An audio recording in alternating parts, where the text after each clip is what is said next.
I just came from a 2-hour closed-door classified briefing on the war. It just confirmed to me it's totally incoherent.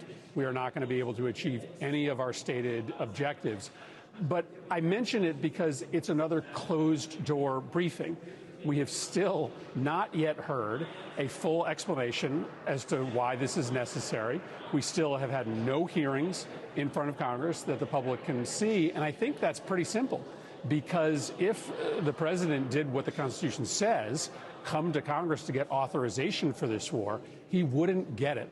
The American people would demand that their member of Congress, their senator, whether they be a Republican or Democrat, vote no, because this is a disaster of epic proportions. It's already getting Americans killed. It's driving up prices here at home. Harder line leadership, more antithetical to U.S. interests, are strengthening inside Iran, and there's really no way that we're going to be able to destroy their nuclear program because most of it is buried underground unless we mount a ground invasion, which would be even more disastrous and more unpopular.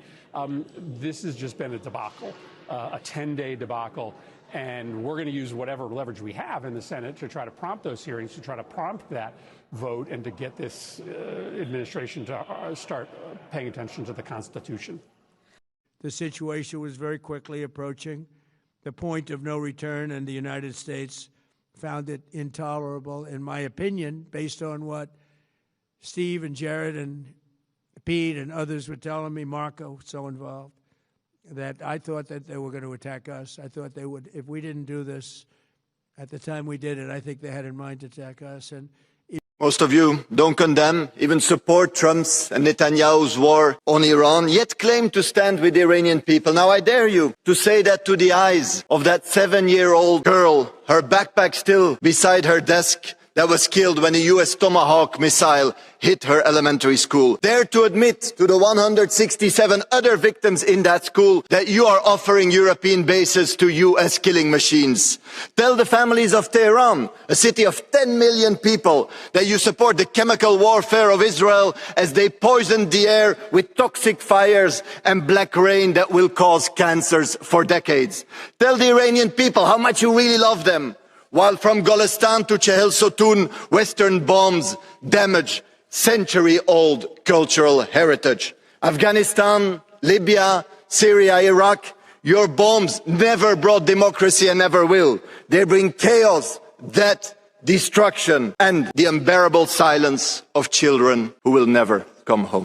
Hello, dear friends. It is D12th. Today, this is D12th, as a matter of fact. Update, I didn't do one yesterday. Frankly, I just crashed out. I had a busy enough day, and in the end I was just in no condition. I need to get some serious sleep. So I feel better. So we're going to have a 2-day session here, and it's going to get long, so I apologize if it's too long for you, but you know, it is what it is. So what we're seeing right now, what we saw in the intro videos, were two things. One, gasoline prices are shooting up. That's petrol for everyone else in America. And guess what? The average American is getting crushed. Again, they've doubled. The gasoline prices have doubled. Trump is trying to sell this as temporary inflation. We had Biden saying the same thing, by the way. Last time, it's temporary, non-sticky inflation. I think that was the term they used. Temporary. It'll all go down. It doesn't. Between Trump's tariff war that just crushed the end consumer, amazing it happened, kind of always works that way, and this temporary inflation, which, by the way, when fuel goes up, everything goes up, because in America particularly, almost everything goes by truck. Trains play an actual minor role. Trucks play the major role, semi-trucks. It costs over $2,000 to fuel one of those bad boys up. And that's right, $2,000. Now imagine if it doubles to $4,000. You know, that's every truck is now double the cost, and that's in one fill-up. And what does the government say? Well, they don't have any answers. That's the problem. They don't know what to do. They quite literally don't know what to do. As you watch this video, the guy answering, and he answers every question except for the questions being asked. Because as a talking head and an administration that's failing, he doesn't know what to say. Look, and then look at Trump. Oh, it wasn't my fault. No, it's all these other guys. They told me any minute now Iran's going to attack. They gave me bad data. I had to go and attack. That's right. We had no choice. You know, they lied to me. What am I supposed to do? That's what you're hearing. In other words, I'm throwing everyone under the bus to save my own skin. That's what Trump is doing. Trump, by the way, called Vladimir Vladimirovich yesterday, had a 1-hour conversation because he needs someone to pull his chestnuts, however small they may be by this point, out of the fire he lit himself on. 4 days. It's now 13 days. What the hell? And Iran's not stopping. Trump is in a panic. I mean, he is. On one side, he's trying to escalate his way out, which isn't working too well. But luckily, he's got lots of European satraps that will happily sacrifice their people for the American good, or bad, whichever you want to look at it. You got France. You got France that's planning on sending 8 frigates, all of its 8 frigates, as a matter of fact, to defensively escort those various tankers through, which in other words, they're going to run the gambit of the blockade and become part of the firefight. So the U.S. Navy, by the way, has said, no, we're not. Even though Trump said, yes, we're going to send the Navy. Now he said, oh, well, it's a little too dangerous right now. So translation, the Navy said, are you freaking insane, man? This is death knell to go in there. It will die well before we get through anything. It would be a lot fewer American ships left. And the damaged ones, where the hell do you take them to repair them? You scuttle them. There's no ports that can take a U.S. ship anymore. They're all burning or blasted, or burned and blasted. Well, usually they get blasted and they get burned. And we'll see more of that later as more ports close down for the U.S. But the Frenchies, well, the lucky thing, I don't know if the Iranians will respect the white flag that the French will pull up the moment the first drones come flying in. Maybe Macron will surrender after the first 5 or 6 of his frigate fleet goes down and becomes, has to be then dredged back up someday. The French might surrender on the spot. Who knows? But hey, bring it on is what the Iranians are saying. But Trump said, hey, you mind that. Don't you dare mine those straits. And if you do, you need to get rid of those mines. Which, by the way, would be hard because he kind of sunk their mining ships. Little details like that. Or you're going to really get it from me, as opposed to you're really going to get it from me because you have nothing left to shoot, but you keep shooting. But you don't have anything left to shoot, but you keep shooting. Why do you keep shooting? And Trump is amazed. He is literally, the man is talking about, he's amazed that the Iranians haven't surrendered yet. And now we hear from Israel, well, we kind of were just hoping that internal revolts, and we didn't have anything past decapitation. These people are all moronic. They are the Zionists, whether they're Christian heretic Zionists or Jewish heretic Zionists. By the way, I'm going to have a 2-part video coming out, my interview with 2 gentlemen, an Orthodox priest and a Jewish, a traditional Jewish scholar. We're both going to tell you about what the Zionists are, whether they're Christian Zionists or whether they're Jewish Zionists. Both are heretics to their faith. They're extremists, they're heretics, and they're psychopathic. Yeah, most traditional Jews have this view that they will go to Israel after the Messiah arrives, and they're not allowed to go to create an Israel before that. It's against God's will because they've been punished for lack of faith. Quite literally, that's what traditional Judaism looks like. So the Zionists are heretics to the Jews. The Zionists in Israel are heretics to the Jews, just like the Christian Zionists are heretics to the Christians.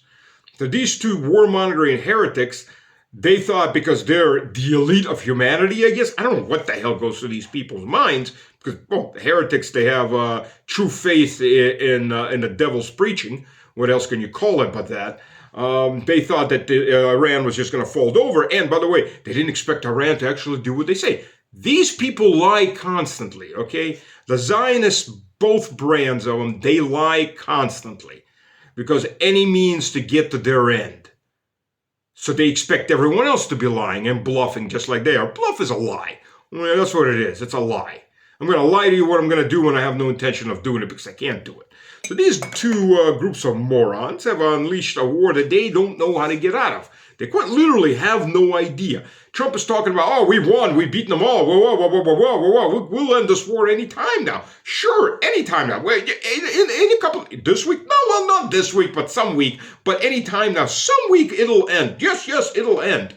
When the Iranians run out of missiles, which might be in about 4, 5, 6, 7, 8, 9 months, by which point what's going to be left of anybody standing around? Well, we don't know. But it'll end. It'll end. Someday it will end. Because they're clueless. They are literally out of options and they have no idea what to do. Sure, they're going to hit Iran continuously. They will do damage.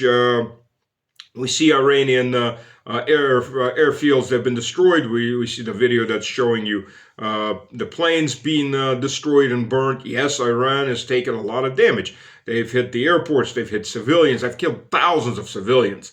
The Israelis have created a biohazard for a dozen different nations, and one of the worst disasters in human history. The Israelis created, just like the Americans created one of the worst disasters when they blew Nord Stream and released a gigantic amount of methane gas into the water and the desert. Not that the Greens are saying anything, because the Greens, by the way, as good greenies they are the most warmongering psychopaths you'll ever find.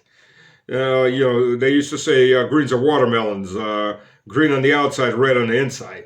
Red as in maybe the Bolsheviks from the 1920s and early 1930s. Because by World War II and after World War II, most of the Bolsheviks actually didn't want any kind of war. They wanted, they were not communists, but they wanted peace. But the Greens are the psychopaths, the degenerate psychopaths of the atheist movements. That's what they are, atheist, pseudo-pagan. And they go hand in hand with the Zionist heretics. The devil has gotten all of his little minions together in the governments. But with the Greens, won huge victories in England. And they are more vicious than the Greens even in Germany. There's no green left. It's war, war, war. This is what all these people are. They want blood. They worship blood, whether they be Christian Zionists, Jewish Zionists, or Greens. So what's going on? U.S., they've started, there's an interesting, they've started targeting oil tankers. Iran is responding by hitting other oil tankers. So not only do you have the pollution in the Persian Gulf, which would probably kill off a very good chunk of the marine life and kill the fishing industry and kill the tourist industry, because who's going to go on a beach where oil is constantly lapping up? So the follow-on effects are going to be horrible for this region. And these sheikdoms are looking at bankruptcy on many, many different levels. When the waters around them stink of oil and burn, and they don't have any money to fix the damage. Iran's got China and Russia backing, not India. And we'll get to India in a minute, the betrayers of BRICS. Iran's got Russia and China back, and we'll more likely be helping them rebuild. As a matter of fact, Russia sent 13 tons of aid, you see it in the video, 13 tons of aid to Iran, to help Iran. But, so what we've got here is a panic. The U.S. is opening up its reserves because gasoline is skyrocketing. Oil is on par to hit at least $150, $160, or may even go up to $200, as people start to really realize that not only is the Straits damaged, not only are ships being sunk, which in some cases will have to be dredged to be able to make room at ports and other facilities, but the facilities are all destroyed and burning. We'll get to that too. So the Italians have opened up their reserves, are releasing 9 million barrels. Now the U.S. was coming out, never mind about $150 billion worth of damage. Radars these bases were being built up since the Gulf War I, since a Desert Storm. So for almost 40 years, they've been building these bases up. Iran has burnt them down in 12 days. They weren't supposed to do that. They can't do that. Why are they doing that? How dare they do that? Oh, we're the exceptional Zionists. You can't touch our bases. Well, God himself will come down any day now to smack, well, probably should smack them, smack D.C. and Sodom and Gomorrah, D.C. More than Washington has more than deserved a Sodom and Gomorrah treatment. If we're going to talk reality, you talk about a pit of incestual cesspool and degenerates and dementia, sexual deviancy, and everything else. Yeah, that is Washington, the head of the Mason. I mean, by the way, if you don't believe how many Mason signs, the whole city, if you look at the buildings, there was a very good program that was out. It was an American program, as a fact. It's out about 20 years ago. And they showed you all the Masons' symbolism on all of these buildings. Some of it hidden, somewhat hidden in plain sight. Others for easy to view. And actually, the way the buildings are laid out, they form Mason signs in Washington. So this is quite literally the den of Satan from the very beginning when Washington was being built. So the U.S. has, in the first 8 days, used up $11 billion worth of ordnance, and that's just ordnance. In the first 36 days, they used 3,000 missiles. 36, days, I'm sorry. It may last 36 days, and then some, we may be saying the first 36 days. Well, in this case, first 36 hours, they used 3,000 missiles. Now, those are offensive missiles, like the Tomahawks, or air-to-land missiles, like, say, Hellfires and so on. And those are defensive missiles, like the SA-4s, probably a few SA-6s. Most of those are on aircraft carriers or places like that. Your Patriots, your THAAD interceptors, and then we don't know how many Iron Dome and Arrow missiles Israel has used up. What we do know is the U.S. is stripping South Korea of its THAAD systems deployed there and rushing everything off to Israel, of course, the owner class. The donor-owner class. And we see that video right now from the South Koreans as these THAAD systems are being shipped out. Just checking my notes. I have to have notes because there's just too many things not to have notes. So. Yeah. Now let's listen to Lindsey Graham about killing all the Palestinians. That's right. Girlfriend Lindsay there, he hasn't met a bloodbath he hasn't liked. He gets off on this. He knows he's going to hell if he has any faith whatsoever. He knows he's an evil little bastard. And McCain's got a nice little spot for him in some cauldron of fire. But I guess he wants to get as many sacrifices to the devil and earn himself a nice little better place. Maybe the devil will even give him some little devils to diddle. Because, that's how Lindsay rolls. Do in World War II? Did we think 1 minute about starving the Germans? Did we bomb every city into smithereens? So this is a war. No, October 7th to World War II. Yes, I am. This is an absolute existential threat to the Jewish people. What happened on October the 7th was 1,200 people were slaughtered, raped, and murdered and filmed. And now we get this video. Really, this is a clown to the world. video. If you don't understand this is a threat to Israel. Defensive bombing. This is an English bloke in the ministry who's trying to explain. Or he's being asked, what is defensive bombing? Let's to end listen. The Japanese reign of terror, were we? So, my view, if I were Israel, I would have probably done it. 3 US bombers took off from a UK airbase yesterday. They were about defensive strikes in Iran. What are defensive strikes? How do we here's the other thing. Describe what's a defensive strike and what isn't? Officially, the death toll is still like 7 people. I mean, it gets to the point where you've got to just sit back and go, God, this is moronic. Do they really expect the American population is that stupid? See, all of this destruction up and down the U.S. bases, THAAD systems wiped out, launchers hit, which, by the way, are manned, of course. There's at least truck drivers that pull them up, but the command posts are manned. All of this destruction, and only 7 dead. But here's 2 examples of where mystery deaths begin. This is how U.S. military writes off casualties. It's been doing this in Ukraine for the last 4 years.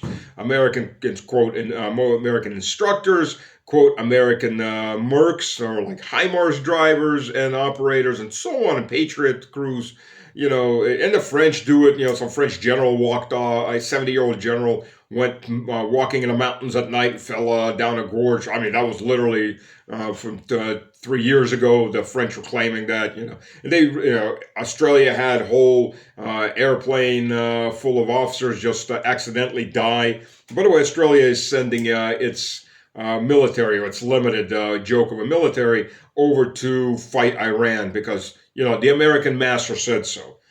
And in fact, this war is expanding now too because Romania, that beacon of democracy, we saw the vastly democratic elections in Romania. That is the dictatorship that the European Union installed in Romania. Because God forbid the peasants would be allowed to have their way. They might actually decide they don't want to die against Russia or now Iran. The Romanian viceroy from Belgium, because you can't hard to call this guy a president. He's no president. He's a viceroy who's installed, and we just manufactured a vote to back it, has volunteered the air bases, which are within range of strikes by Iran, for U.S. B-52s. So Romania is now officially in this war, whether it officially declared it or not. But it's there. It's there, and it's going to be getting, more likely it's going to have some results. That is, Iran's going to give it a little bit of loving. And Trump, I love this post. You got to love this post.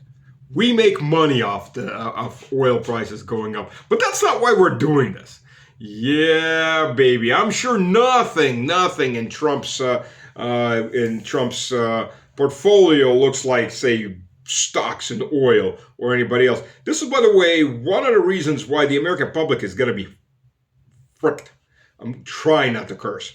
Because the government could come in there and put ceilings on oil internally. They'll never do it because they're all making money off of this. You're already in an everything bubble. You can't afford to live. Hell, what's just one more? It's not like it's going to pop or something. Or maybe it will.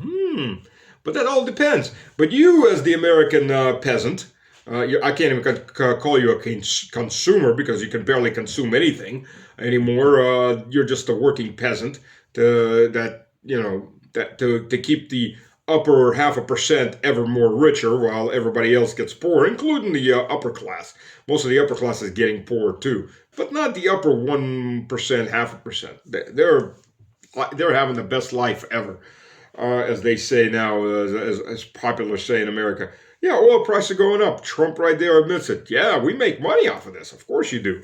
Of course you do. How else would things roll if you weren't making money off of this? So now we're on part 2, The Great Betrayal by Modi.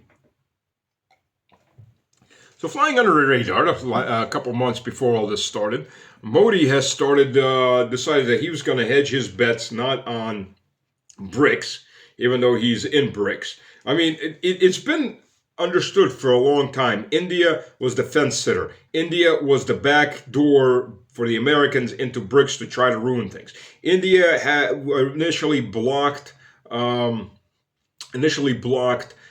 one currency or a reserve currency for BRICS. India was just the naysayer in everything. India really, but then after the Indian-Pakistani scuffle, where the Americans backed Pakistan, the Indians seemed to come around, and suddenly Modi, after his relationship with Trump went sour, India seemed to have gotten a clue. But alas, that clue didn't last for very long, unfortunately. And India, for a while there, was the one pushing the new digital currency, was the head of this. Yeah, let's push it through, screw what the Americans are trying to do to us and all that. But alas, Modi has shown himself to be duplicitous to the extreme, that nobody can ever trust India as long as at least Modi is around. Modi, as an old man, has chosen very poorly and put his bets on the wrong horses.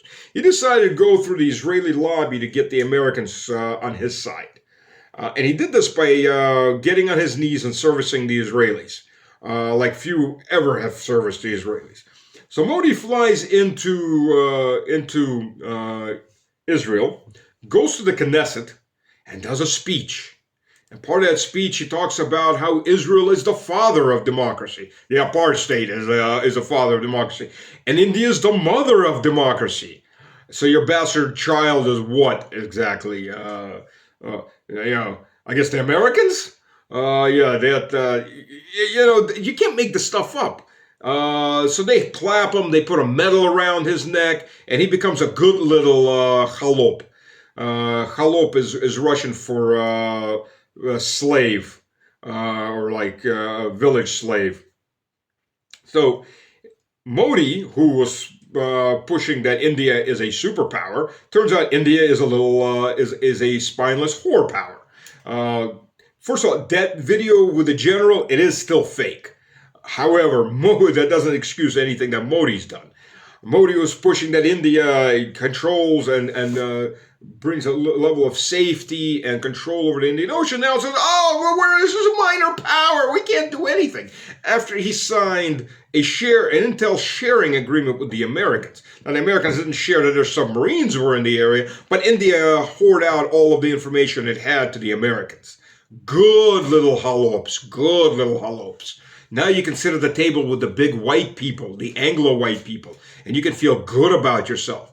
I mean, I guess Modi is from that blend of that slice of Indian culture that is slavish to any Anglo after, what the English did to the Indian subcontinent. He wants to have it done to him again and again and again. Oh well. So he put his bets on that. He ruined his relationship with Iran. He seized 2 Iranian tankers right before all this started for contraband. Well, okay, contraband. First, he allowed them to unload oil and fuel in India. Then, as they were leaving, he seized them as contraband. Duplicitous? Absolutely. Spineless? We've seen how India has become spineless. This is a country of 1.5 billion people. 1.5 billion people with nuclear weapons. By PPP, the 3rd largest economy, China being 1st, America 2nd, India 3rd, Russia 4th, is absolutely a spineless coward. Is a queasling to the Americans and the Israelis. Betrayed Iran, with whom they had excellent relations, from whom, by the way, they were buying, who's one of their biggest oil suppliers. Betrayed Russia because they were putting all their stakes on Saudi Arabia and now Canada supplying their needs. Yeah, good luck with Canada supplying your needs. Most of Canada's oil is meant for the pipeline. And by the way, Saudi Arabia, yeah, you may have screwed that one a little bit, Modi. What do you think? Were your bets worth whatever little honor you had? You sold India down the road. You made India into a whore. Nobody will ever trust India. India should be even removed from BRICS. You betrayed BRICS, and you betrayed another member of BRICS. Maybe you haven't launched missiles into Iran, but you've done everything else. That's what India has become. I don't know how many. Now, there's on the internet, there's a lot of critique now on Modi from Indians. Indians outside of India, Indians inside of India. For all the insults that India has taken from Trump, from Biden before that, to sell out like that. I mean, I don't know. How do you look in a mirror, Modi? Maybe you just have a picture up there of your ideal self so you don't have to look at your real self. I mean, this is where India is right now. Nobody can ever trust India. It has shown itself to be the whore of the global South, unfortunately. More than happy to betray, just to be patted on the head by, of all things. And by the way, I'm sure there's Indians watching this. Please explain to me, because I really don't understand this. What is the Indian love for Israel? I mean, for the Zionists there. You see videos of Hindus coming there. Oh, you're so great. Well, they're being spat upon, quite literally, by the Zionist fanatics. I mean, why do you as a country of 1.5 billion people with the 3rd largest economy, are prostrating yourself in front of the Israelis, who, if they weren't getting money from, by the way, speaking of getting money, there are articles written I've seen in various Israeli papers. They're talking about the U.S. is going down. We need to look at Asia as our sponsor. These people can't survive without a big body to suck blood off of. It's a country with no resources, surrounded by enemies, and they make sure they stay enemies, who are committing genocide across the board at everybody. And what? And you're prostrating yourself before them? You're ready to be the next body for them to suck blood off of? I mean, seriously? What is wrong with you people? Why do you tolerate leadership like that does that to you? That puts you at odds like that? I mean, we understand, at least with Pakistan, it went down that road because the CIA couped Khan and replaced him with Sharif, who's a little whore for the CIA. We understand what happened with the Pakis. But nobody couped you. Really? I mean, really, India? It's amazing. It's amazing how a country that big can be so small in reality. Am I being too harsh? I don't know. Maybe I am being too harsh. I don't feel like I'm being too harsh. I'll let you judge for yourself. I mean, this is ridiculous. And just believe me, nobody in BRICS will ever trust India again as long as Modi is anywhere near the levers of power. That man bet your future on the wrong horse. And he's gotten smacked for that. And India is going to continue getting smacked for that. Russia. And so I guess when Bessent said we've allowed India, he quite literally meant he's allowed India because the strumpet, the halop, is being told what they cannot do by the owners. And the owners in this case are the same owners who are the donors in Washington. They own you, lock, stock, and barrel. They own your souls. Why? Because you've allowed yourself to be bought that way. Not because you had to, but because that's what you decided you needed. Cuddle up to the U.S., suck on their little organs there in D.C. and in Tel Aviv to be allowed to to do what? You don't really even have trade with the U.S. That's the interesting part. Like 5% of GDP. India exports a lot to a lot of different countries, but the U.S. ain't one of them. I mean, are your IT sector that important that you're willing to sacrifice the rest of your economy? Seriously? Oh, well, I mean, you judge people for what they do. I mean, and that's what India is doing. So, well, what can you do? Some people only learn through pain, I guess, and that's what it is. And speaking of pain, now we go to the section of what is Iran doing to the others. Because, if you listen to Trump and his ministers of disinformation, Iran is over. It doesn't have an air force. It doesn't have a fleet. It doesn't have anything. We've destroyed everything. It's done. We're just free for all bombing, and they'll surrender any day now. Just not this week, maybe next week. Oh, I don't know, some week. I don't know which week. But yet, Iran keeps sending waves of missiles out. What you're seeing right now is El Oud, Kuwait. It's the U.S. base there. It's the communication center. It was the communication center. It's been destroyed. How many billions of dollars worth of equipment just went up in there? Or hundreds of millions of dollars of equipment? We don't know. But I assure you, it's painful. Now you're watching the Bahrain fuel facility burning. And their desalination plant's been hit after they allowed the U.S. to hit, or maybe it was Israel, hit a Iranian desalination plant. Again, here's the problem for the Middle East. Iran's population needs a desalination plant to about 5-6% of the population. Granted, it may be more now because a lot of that water in the mountains and everything has been contaminated by the Israeli biochemical attack. Upon the entire Central Asia and India, by the way. India's getting a good little chunk of that oil coming down on its heads. Congratulations, Modi. You've earned this one. Your Israeli masters are thinking there's too many Indians. Oh, by the way, the Americans already said there's no way in hell we're going to allow India to rise up the way China did. We learned from our mistakes. So, yeah, keep sucking up there. Keep sucking up there. You betrayed BRICS like no one's ever could have betrayed BRICS. Anyways, so the problem was for the Middle East, the rest of the Middle East, we're talking about the Gulf states. Those countries live anywhere from 80 to 100% dependent on desalination plants. They're artificial countries. They can't grow their own food. They don't have enough of it. They can't get enough water to feed their own people without technology given it for them. And by the way, the Israelis are no exception. 75% of their population gets its water from desalination plants. Okay, if everything collapses, those 75% will suddenly realize they have a second passport and fly back to the US or UK or wherever very, very quickly if need be. Trust you. Trust me, you. As for the Saudis and the rest, flying is a difficult thing in the middle of war. I don't know what they'll do. They can't go out by, I guess they could all go up by car to Jordan and then to Israel. Now the Israelis would never let them in. They just probably murdered them off. Where are they going to go? We don't know. They can't go to Amman because that's a video of the port of Amman burning right there. Yep, they've been hit too.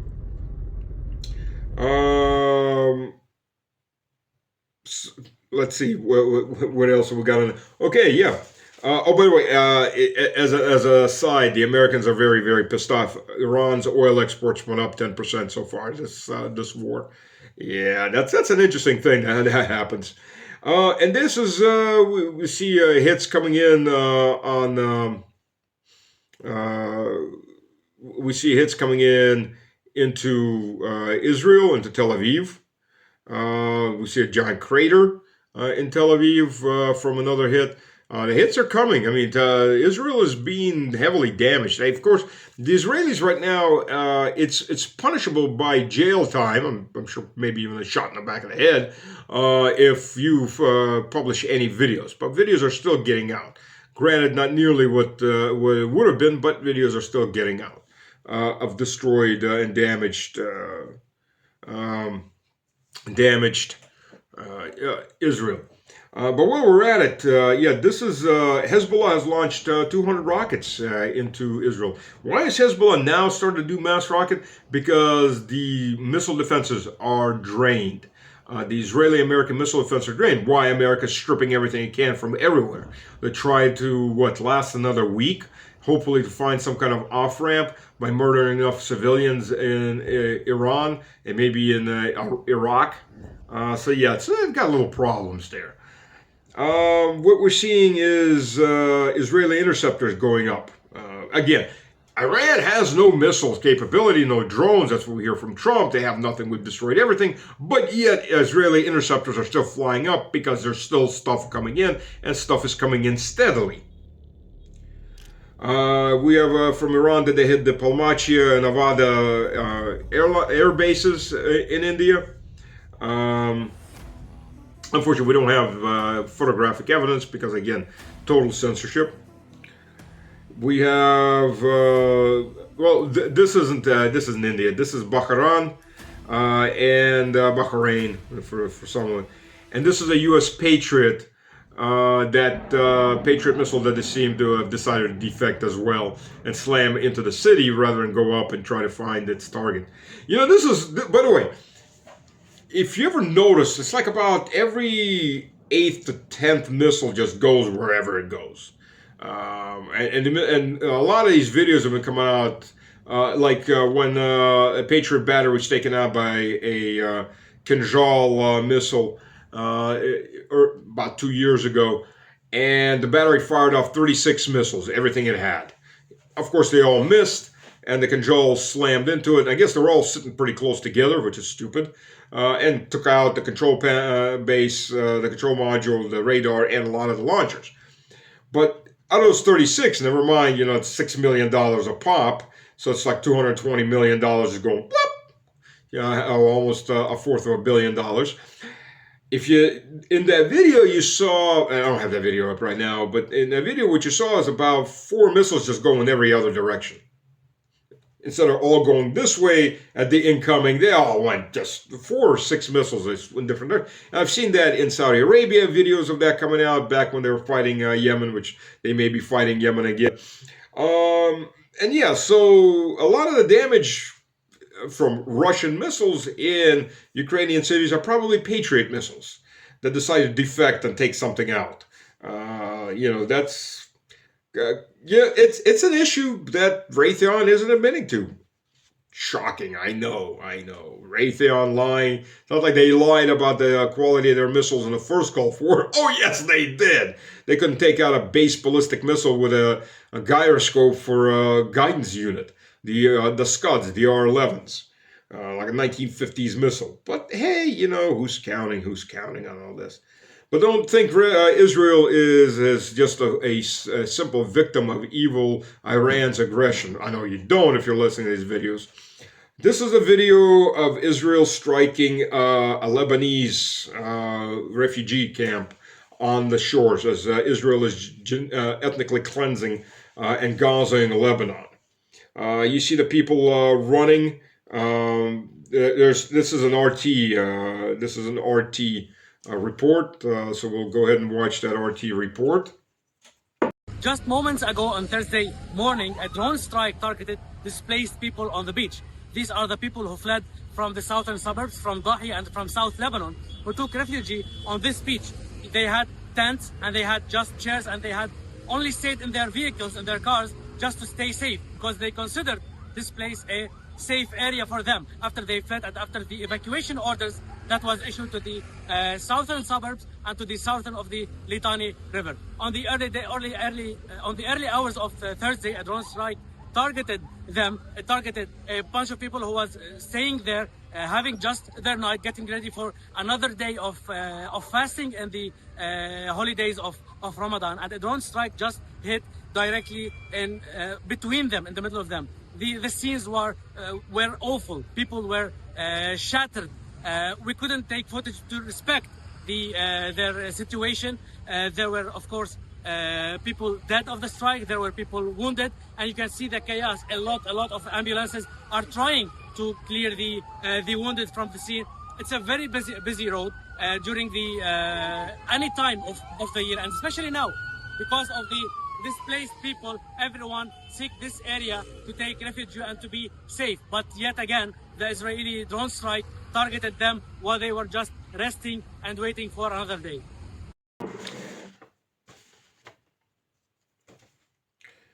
So this is, and this video which you're seeing is a massive fire at a Palestinian refugee camp struck by Israeli missiles. And the fire spread through these tents. We don't know how many people died. In Lebanon, we know there's about 25 people that died, 26 people. In Palestine, we don't know how many people died. But yes, the Israelis did that. Next is a video of Christians praying in Beirut after Israel attacked the Christian sector of Beirut. So I guess the Christian militias aren't going to get to sit this one out or try to disarm Hezbollah as Israel insists on. In fact, the Israeli Minister of Defense, which you're going to be watching in a video in a minute, Katz, I'm sorry. He said, you know, if Israel doesn't, if Lebanon doesn't disarm Hezbollah, they're going to turn Lebanon into Gaza. Where is this war with Lebanon going? Where it seems to be every day more and more people are being displaced. Hundreds of thousands of people have been displaced. Israeli troops are moving deeper into Lebanon. What's Israel's goal in Lebanon? Well, the Lebanese people and the Lebanese government should take their destiny in their own hand. They should take their country back. They should take their country back. And if they can't deal with or disarm Hezbollah, like we agreed, then somebody else needs to do it. And we're not going to leave our civilians in jeopardy. So if Hezbollah does the mistake of attacking us and to continue attacking us, Dahia is going to look like Gaza. Dahia, the neighborhood in South Beirut. Yes, sir.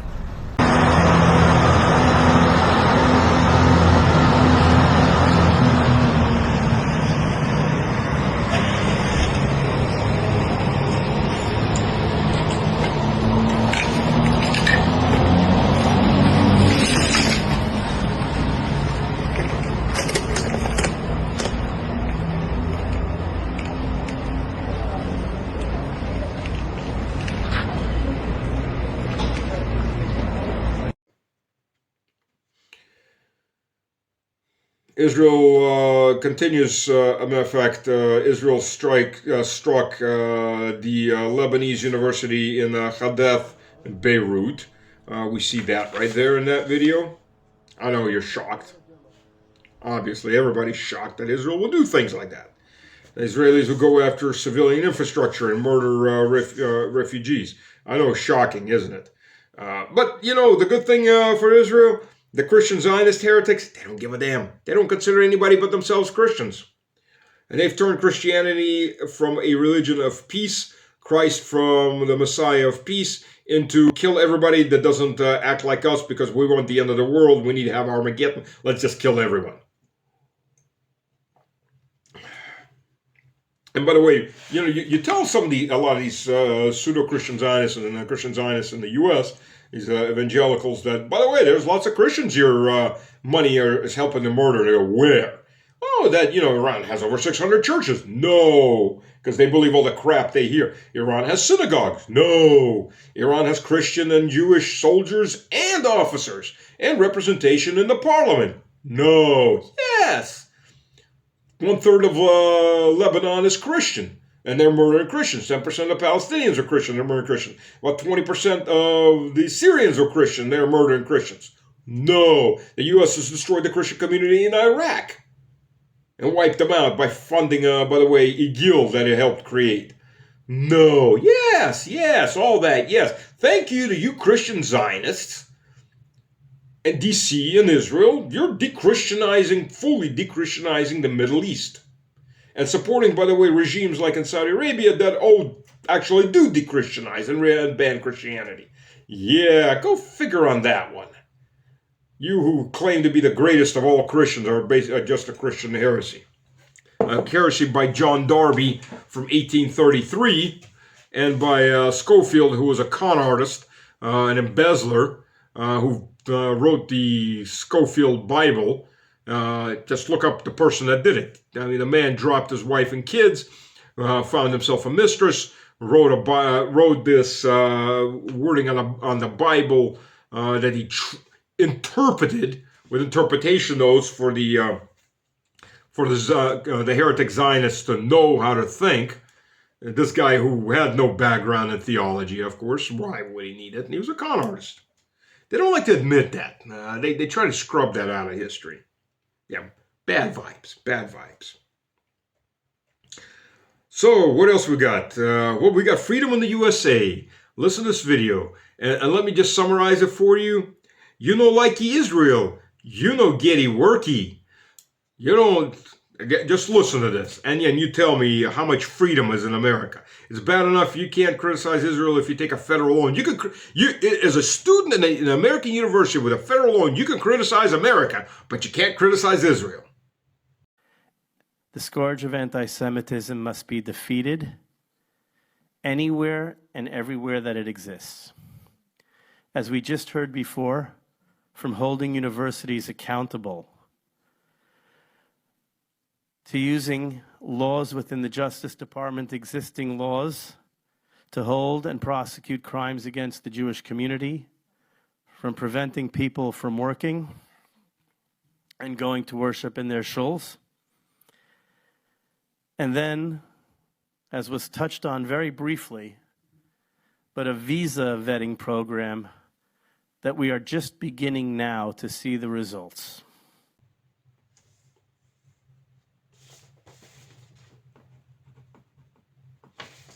So, what else have we got? We've always got a lot of stuff because, it just so much happened in this bit of time.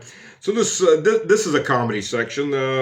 This Israeli whack job trying to go after a Palestinian flag just about loses his balls. He almost became, well, I don't know if he's got kids or not, but he could have become a Darwin Award nominee if he doesn't have any kids, because then he can't reproduce.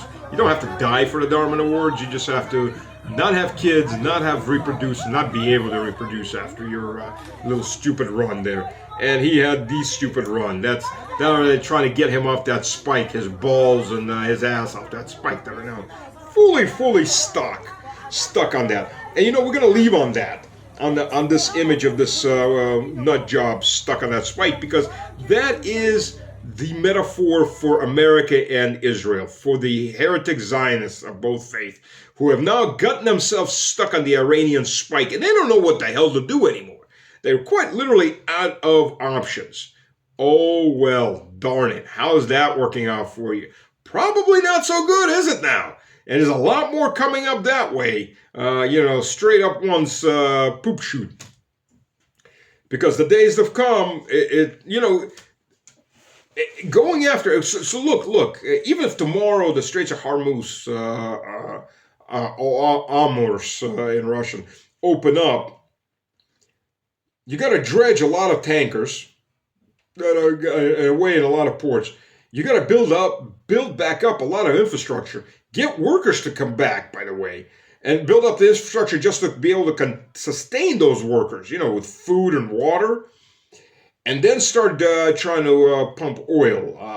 And there's still unrest in places like Bahrain and places like Pakistan.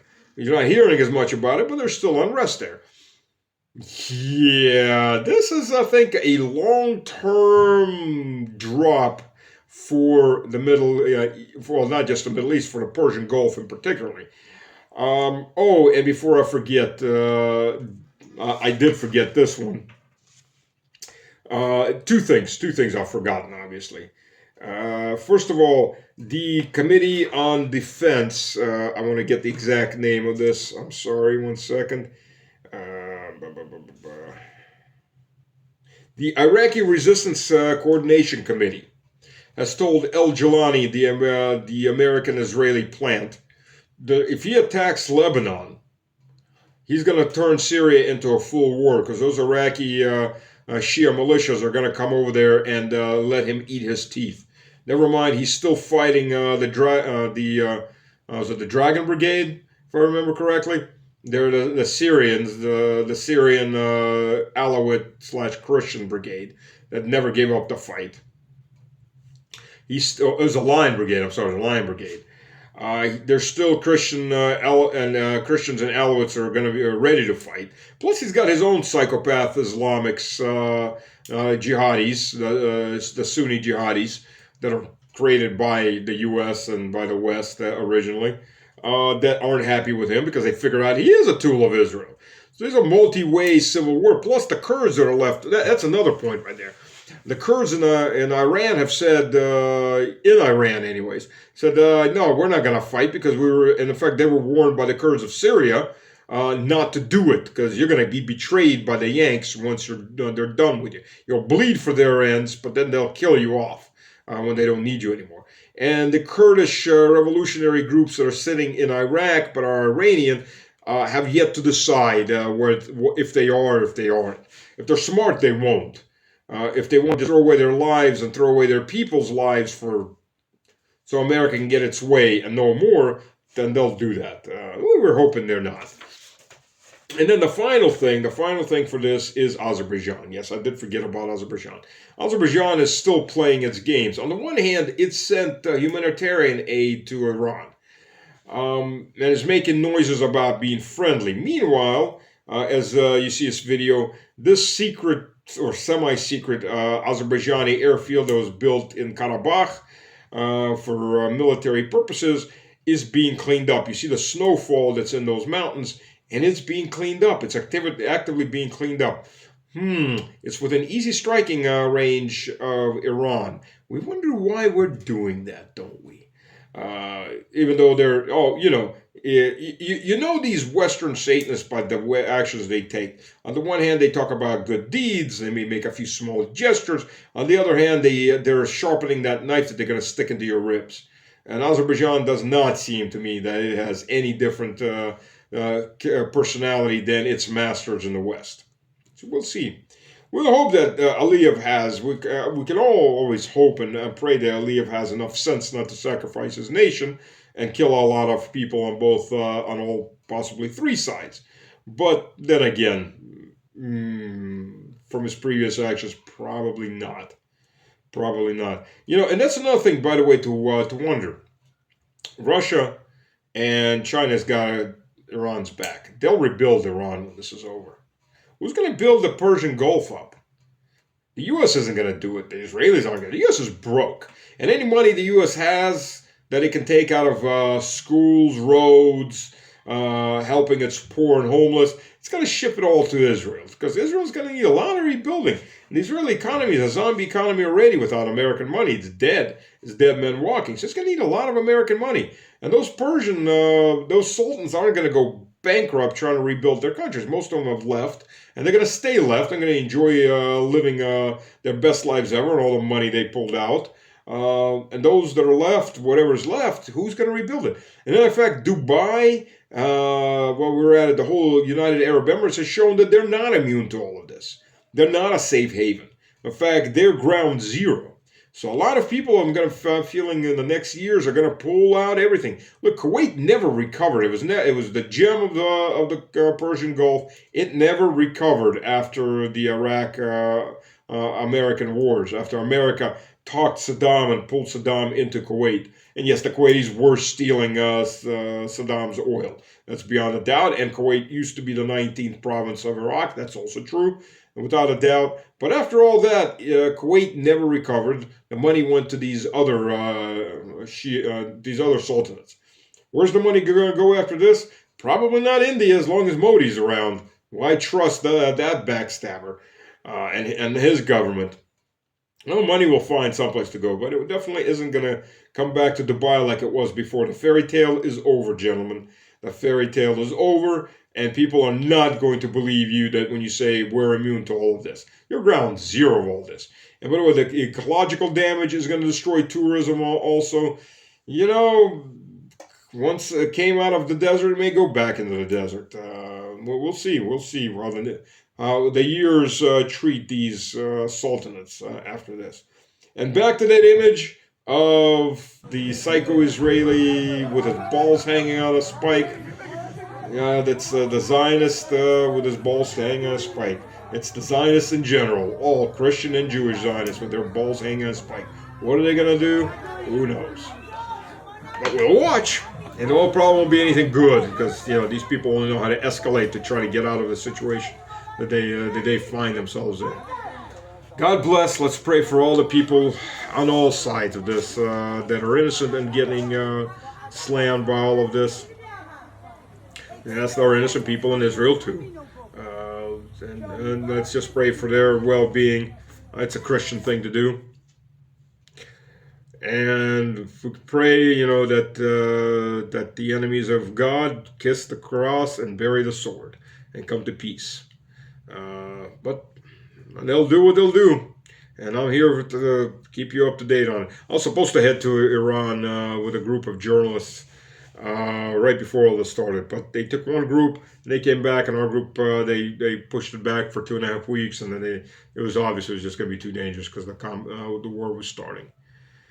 In a day or so, I will do a video, another update in the eyes of truth on the rest of the world, particularly the Ukrainian front.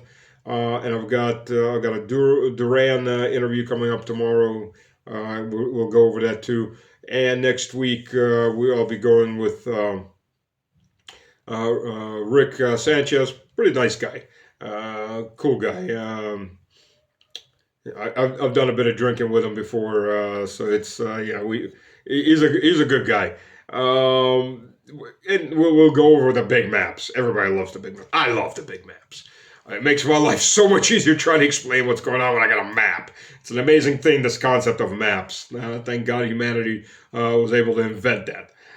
Much harder when you don't have maps and just have your fingers to try to show what's what. So anyways, God bless. Let's pray that the empire of evil, this coalition of the Zionist evil, finally goes the way of the dinosaurs.